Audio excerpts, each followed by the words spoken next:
Popcorn just might be one of the most underrated items in your food storage program. It's inexpensive, it stores really well, kids love it, big people love it. We're going to take a few minutes today and show you how you can make it less expensively and much healthier.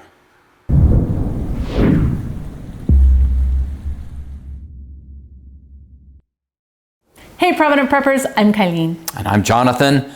Prices are popping. Let's work on some real solutions.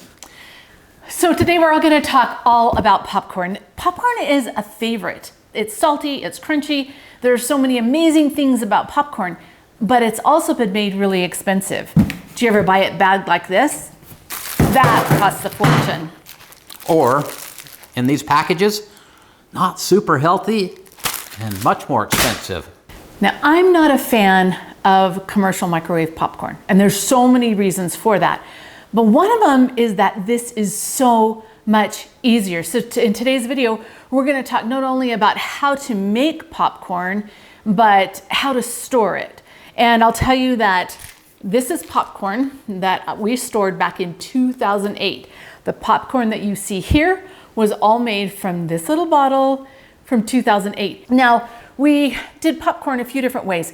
Microwave popcorn, think about it. The reason why those bags of popcorn are so popular, because you open the door, you throw it in the microwave, and you push a button, and then you have hot popcorn. Well, this really is that easy, and it doesn't have the chemicals. And microwave popcorn only stores between 8 months and a year, which means that it has a super short shelf life. And we don't need that. We want to make sure that nothing is going bad before we're rotating it.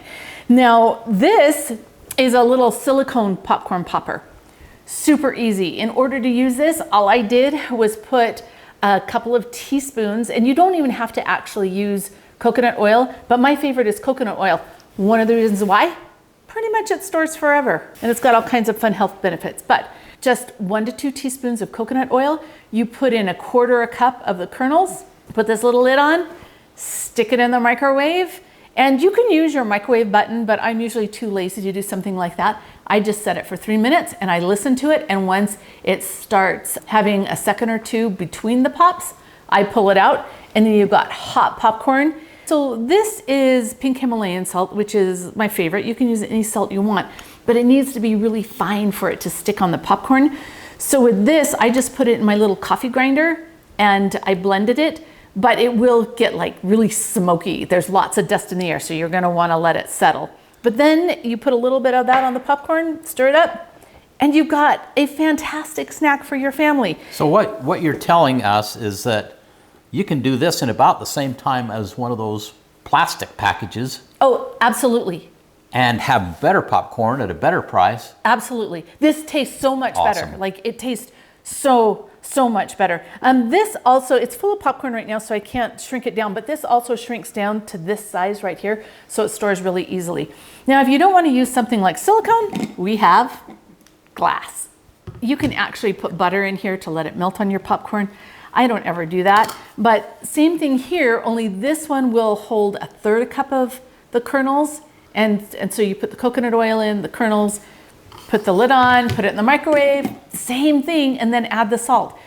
So fast. Now, what was funny to me is this popcorn right here, we have an induction cooker, which is new for us. I know that most preppers would have a gas cooktop, but because we generate our own power, electric works better, and induction. Oh, we love it. It takes less electricity. Yeah, it's right? awesome. So for an emergency, it is good for us, but this works on our induction. This took like 2.5 minutes to pop this popcorn, and it was a lot more. And one of the fun things I want to mention is this is a family thing. Yeah, Because you know, love it. you can get them and they get to crank the handle here and listen to it and then open it and let it pop out all over the place. But anyway, it's one of the fun things that we do with kids and grandkids. This can also be used over any heat source. So on our 30-day grid down cooking challenge, we used it a lot on a butane burner, a butane little cook stove. And it works so fast. I can use it on my wood burning stove out there, or I could use it actually on over an open fire. So this is really good to have for all kinds of different heat sources. Now, the thing I don't like about this is that it's more work to wash. and I'm lazy. And something like these, where I just toss it into the dishwasher, they're a lot less work to wash, but this makes a lot more popcorn. And it really is like, it's good popcorn. There's something about the coconut oil that changes like the texture and even the taste of the popcorn. If you hate coconut, you might not like it, but I really, really like that. Pretty much all you need is your grain, your popcorn, and a way to cook it. Even if you didn't have these containers, you could make do with something if you still had your microwave. And that means that although this was 2008, which I thought was a fantastic experiment, popcorn will dry out over time as it's stored, which makes it so that it won't pop. So while it can be stored this long, and obviously we had great success, I don't think I would push it to the limit. I think I'd try harder to rotate through it. And being able to cook like this, rotation is fast and easy. Yeah. If you're ever craving like that salty crunch and you think you might go for a bag of chips, which isn't a good idea, 3 minutes later, you could have something like this and takes care of that. Now, once you have the popcorn made, I mean, the sky is the limit. One of my grandkids' favorite things for me to do is make caramel popcorn. Mm-hmm. You can also melt some chocolate and just drizzle it over the top, or you could make it savory with like chili powder and some different savory seasonings like that. Another thing you might want to try is just sprinkling a little bit of nutritional yeast over the top and fluffing it up, mixing it in, because then it'll give it kind of a cheesy taste. You can do all kinds of things with your popcorn. Now let's talk about cost, because that's a big part of what we're talking about today. The microwave popcorns are usually 40 to 60 cents a piece.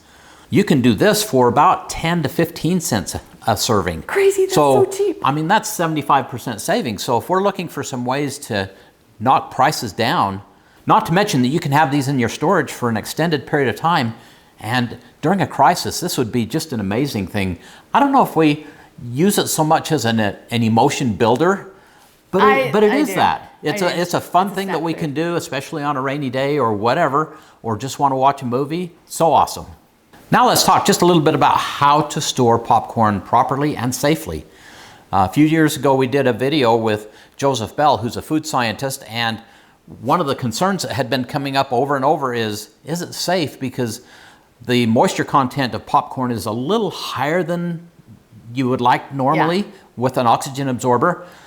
But he was able to explain to us that because the cutoff, the water acuity cutoff is 0.96 and popcorn sits down below that 0.86 to 0.89, then that risk of botulism goes away.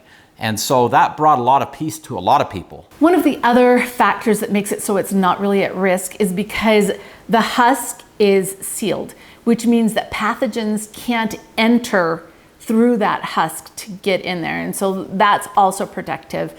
Long-term storage, it's not actually a risk that the popcorn will be dangerous. It's just a risk of the quality. The longer you store it, the lower the quality, and it can dry out.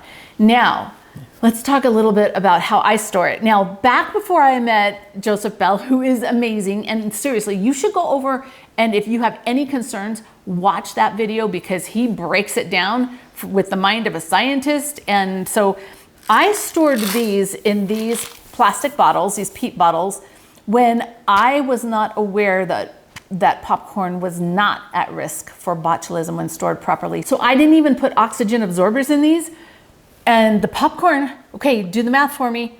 What is it? How many years later? 2008 to 2026? This is like 18 years? Yeah, we're talking a long time. Yeah, 18 years of sitting in this bottle, and it's made amazing popcorn. Yeah, and it was stored in a cool, dry, dark basement. Right. And yes. it was stored appropriately. It wasn't stored in the light.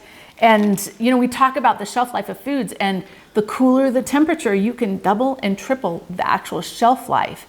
So if you live in a hot Arizona, you're probably not going to get that same shelf life. But even without an oxygen absorber, these did well. If you were to buy them like this is not going to store for very long. I would recommend transferring it. If you're doing it for long-term storage, transferring it into a Mylar bag with an oxygen absorber. And you could just stick the entire bag in here with the oxygen absorber, poke this, right? Because you want the oxygen to be able to be drawn out of here. So you want to somehow compromise this plastic.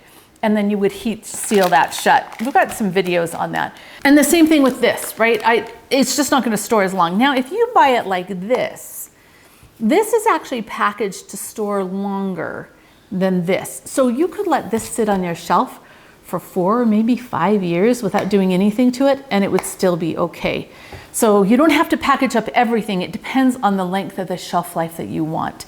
This Mylar with oxygen absorbers will give you the longest shelf life possible for your popcorn, as long as you store it in a cool, dry, dark location. One of the other things I do with these bags is I will dump them, because sometimes I like to buy specialty popcorn. I'll just put them in an airtight container and stick this in my pantry, and that's what I'm using up. I should have been using up this. Now, one thing we did learn from Joseph Bell that I think is really important is storing it in glass. That would be fabulous. Glass with an oxygen absorber actually might be better than Mylar. But don't vacuum seal it, because when you vacuum seal, it creates these little like hair fractures in the hull, and it can make it so that all the moisture leaks out and it won't be able to pop. So vacuum sealing, while vacuum sealing is really good for a lot of things, it's not unsafe to vacuum seal it, but you're not gonna have as good of quality as if you use an oxygen absorber. Do you see how valuable having popcorn in your storage could be? I would go out, if you don't have any or you're running low on it, I would go out and stock up a little bit now, because it's one of the things that prices are going to continue to go up, and it might be in short supply, or the prices might just be crazy soon, which would make it cost prohibitive. Because right now, I have enough popcorn that my family and I, because it only takes a little bit, right? It only takes a little bit to make a lot. We can sit and we can eat popcorn and we can enjoy it for many years. Many, many years. No matter what happens, right? Okay. Dry goods, incredibly valuable in your storage. I would love to hear how you guys use different kinds of dry goods, like the popcorn, to make enjoyable things for your family. Because the more we use basics, the more we're cooking from scratch, the less trauma we're gonna have at the grocery checkout line with how expensive all of the foods are becoming right now. Well, there you have it. Although prices are popping, we're popping at home and saving a lot of money over the junk that's at the grocery store. So seriously, ditch the plastic bags and pop your own popcorn. It's healthier, it's happier, and it's a whole lot of fun. And it doesn't take very long. It doesn't take any longer to do your own than it did the bagged popcorn. Yep. Now for the question of the day. What are you doing to save some money on groceries? Drop them down in the comments. Let's have some discussion, help each other. We are all part of a community, and we're helping each other get through what might be some challenging times as prices rise. And thanks for being part of the solution. Now, let's eat popcorn. There is a link in the description of this video to take you to these recipes that you can print out for free and put them in your recipe book. Enjoy.